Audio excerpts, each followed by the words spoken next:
Messieurs, bonjour et bienvenue dans cette session d'information. Voici les titres. Plus de 8 millions de personnes en meurent chaque année, ce qui en fait l'une des plus graves menaces ayant jamais pesé sur la santé publique. On parle de la consommation du tabac et de ses conséquences sur la santé ce 31 mai, journée mondiale sans tabac. C'est la maladie articulaire la plus répandue. L'arthrose se manifeste le plus souvent par des douleurs. C'est le cauchemar des personnes âgées et des sportifs. Ses causes et manifestations à suivre.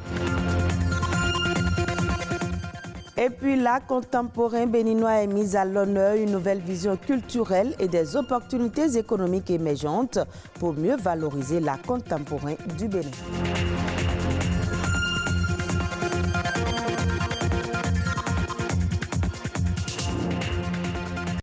Démarrons ce journal par ce chiffre. 8 millions, c'est le nombre de personnes qui meurent chaque année du tabagisme. Ce fléau est la deuxième cause de décès au niveau mondial.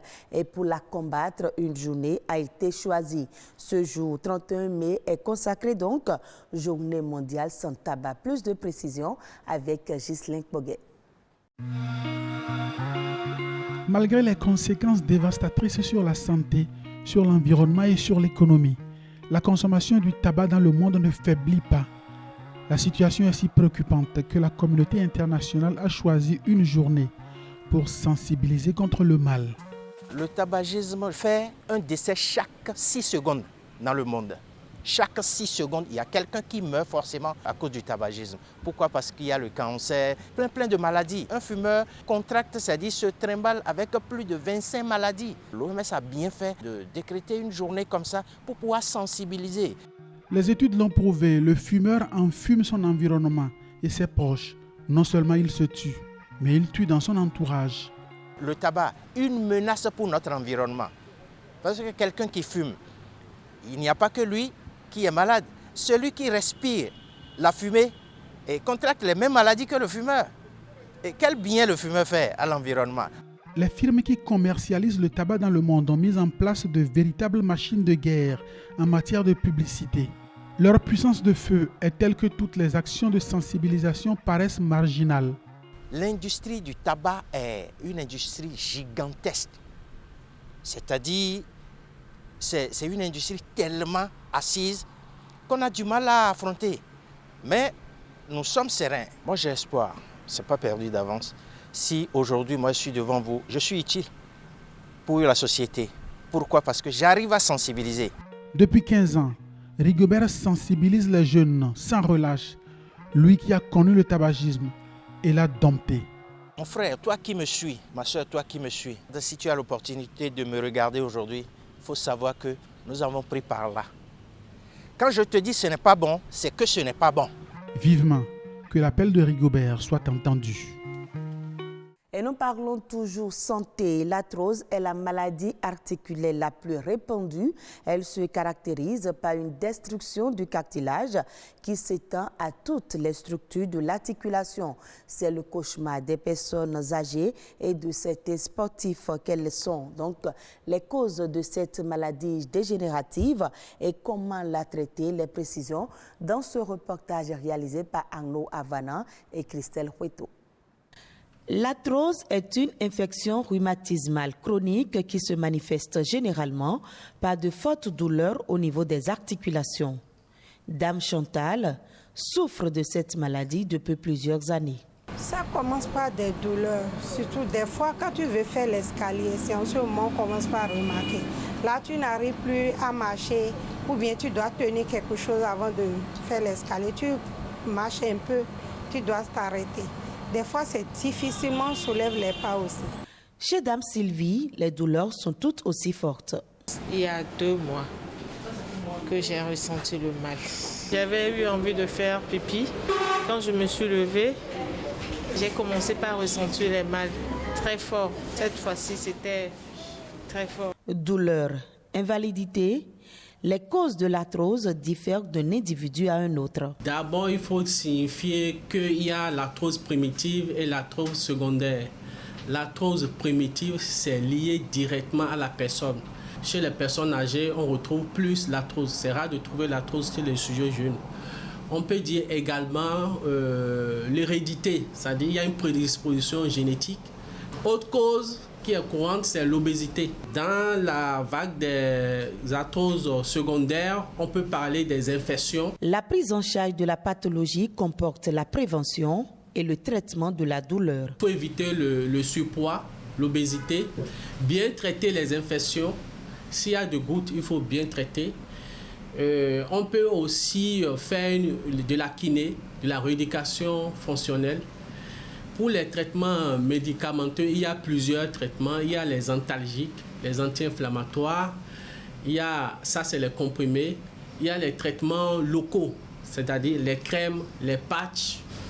On peut faire également des infiltrations, c'est-à-dire on peut amener à injecter des produits dans l'articulation. Et ces produits, il y en a de plusieurs variétés. Il est également recommandé d'adopter une bonne hygiène alimentaire afin de limiter les douleurs. Une alimentation équilibrée qui n'est pas trop riche en glucides.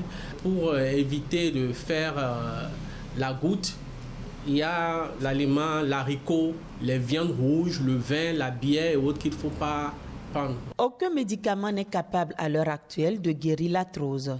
Il est très important de conserver un poids normal pour ménager ses articulations. Les arts et la culture du Bénin sous les feux de la rampe de l'exposition événement au Palais de la République sur les 26 trésors royaux restitués au Bénin par la France à la création très bientôt d'un musée d'art contemporain à Cotonou en passant par l'organisation du Biennale à partir de 2023. Les autorités accordent un peu plus d'attention aux différentes filières des arts et de la culture. Ousmane Aledji, metteur en scène et directeur artistique, nous édifie à propos. L'art béninois dans son ensemble est plus dynamique que jamais. C'est un paradoxe quand on connaît, on va dire, le contexte de crise sanitaire qui pénalise les acteurs du secteur des arts dans son ensemble. Je parle par exemple des musiciens, des hommes de théâtre, la danse contemporaine, qui manquent d'activité de scène parce que le grand public ne peut plus être réuni dans un enclos pour présenter leurs prestations. L'art plastique, dans le même environnement, est plus foisonnant que jamais parce que justement les plasticiens sont plus féconds quand ils sont enfermés, on va dire, dans un environnement calme. L'art plastique au Bénin est en pleine mutation avec différentes signatures, différentes type d'expression. C'est hallucinant quand on prend du recul, qu'on regarde tout cela, on se dit mon pays est quand même un pays très très riche. J'ai de la fierté parce que pour moi c'est un acte militant de s'investir dans une démarche comme celle-là qui commence à produire des fruits, qui connaît un début de concrétisation avec l'exposition au Palais de la République, qui est un passage. Parce que les œuvres finiront par abaumer en passant par Ouida, etc. Donc nos investissements, nos martyrs, nos combats commencent à produire leurs fruits. Et on ne va pas lâcher l'affaire. À partir du moment où vous avez des produits à vendre et qu'il y a des clients, il y a l'argent. Quand il y a trafic, il y a une économie qui est générée derrière. Et quand il y a économie, les créateurs s'en sortent. L'État s'en sort parce que d'une certaine façon, il y a moyen de récolter des dividendes par derrière ou directement ou indirectement. Donc tout cela impacte le développement. La nation en bref avec Arnaud Adadia.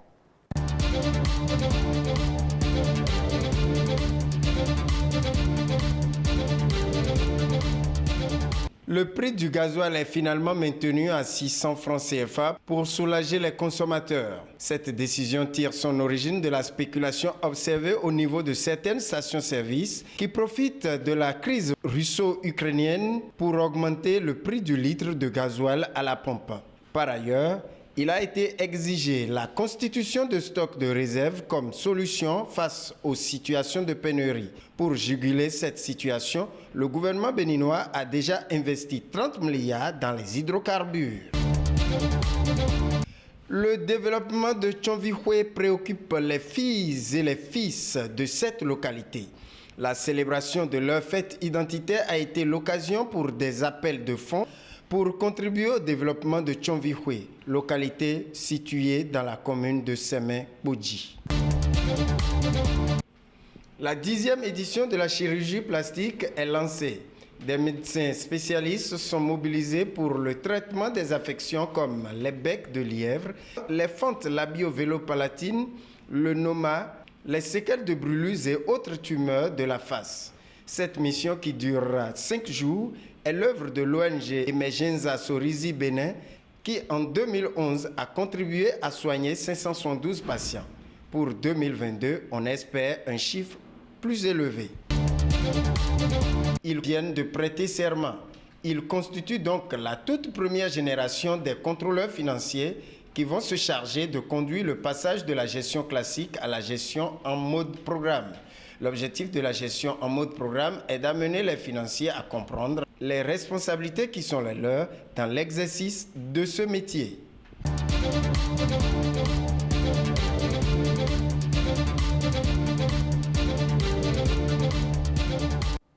Hors du Bénin, Abidjan multiplie les initiatives pour régulariser le secteur informel.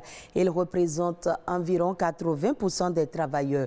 Dans le quartier du plateau de la capitale, la mairie tente de créer un statut à ceux qu'on appelle les Joss, ces vigiles de rue ou voituriers qui vivent de pourboire touchent désormais une prime mensuelle. Suivez le reportage de Samuel Bernard de France 24. Dans le quartier d'affaires d'Abidjan, ils sont les maîtres de la rue depuis 3 décennies. Habituellement, ils gagnent leur vie en réclamant un pourboire après avoir trouvé une place de parking à des automobilistes. Mais aujourd'hui, c'est vêtu d'un polo et d'une casquette fournie par la mairie que ces voituriers font leur travail. Ils sont désormais des vigiles de rue officiels, prime hebdomadaire à la clé. Maintenant, je ne cours plus encore derrière les gens pour bien soir, comme les gens le disent, mendier, raqueter. Ça fait du bien. C'est un travail que les gens dénigraient. Désormais, tu peux vraiment parler en famille pour dire voilà le boulot que je fais. Je suis à la mairie du plateau. Je suis là pour... Mon travail, c'est de veiller à ce que les véhicules puissent bien stationner. Sur place, les automobilistes semblent séduits par les premiers pas de ce projet. Aujourd'hui, je les ai vus, ils sont canalisés. D'autres les voyaient comme des vagabonds, des voleurs. Maintenant, comme ils sont reconnus par la mairie, ça va. Ce sont 100 jeunes sans abri ou en situation de précarité qui ont été sélectionnés par la mairie. Un projet d'insertion en préparation depuis 2 ans, dont le maire du plateau, Jacques Ewo, a fait son cheval de bataille. Il y avait plus de personnes qui voulaient qu'on puisse les exclure du plateau qu'on les intègre. Donc aujourd'hui, les gens vont observer. On veut que le plateau ne perde pas son âme. C'est vrai, c'est un centre d'affaires. Il faut faire de telle sorte que tout soit propre. Maintenant, le truc, c'est comment on les organise. Organiser les acteurs de l'informel, une tâche difficile en Côte d'Ivoire où l'écrasante majorité des activités émanent de ce secteur. Selon cet économiste, ce sont essentiellement les politiques publiques qui peuvent réduire l'état de vulnérabilité de millions de travailleurs. À un moment donné, l'État doit prendre la main ou doit financer ces initiatives pour qu'elles arrivent à aller dans le long terme et à embrasser une masse plus large. Le secteur informel demeure une manne financière importante pour le pays. Selon le FMI, il constitue entre 30 et 40% du PIB en 2017. Et ce sera tout pour ce journal que vous pouvez suivre également sur le site de l'OACTB, www.oactb.bj. Merci à vous de nous avoir suivis.